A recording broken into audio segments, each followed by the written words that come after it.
अस्सलाम वालेकुम। रिश्ता टीवी की तरफ से मैं हूं आपकी होस्ट हबीबा। कैसे हैं आप सब? उम्मीद करती हूँ खैर खैरियत से होंगे। जहां भी रह रहे होंगे खुश खुर्रम जिंदगी गुजार रहे होंगे।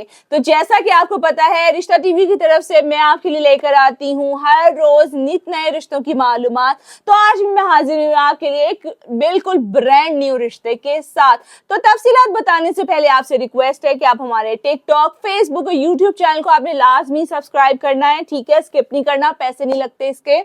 और वीडियो को ज्यादा से ज्यादा लोगों के साथ शेयर भी करना है। हो सकता है किसी को घर बैठे हुए आपके थ्रू रिश्ता मिल जाए और किसी का भला हो सके। तो चलिए बढ़ते हैं आज के रिश्ते की तरफ। जो रिश्ता लेकर आई हूं मैं आपके लिए वो है एक लड़की का रिश्ता, जिसका कोड नंबर है DE205। इस लड़की की उम्र 25 साल है। इनकी जात पठान है। कद इनका 5 फुट 5 इंच है। 2 बहनें और 2 भाई हैं। इनके वालिद साहब नहीं है।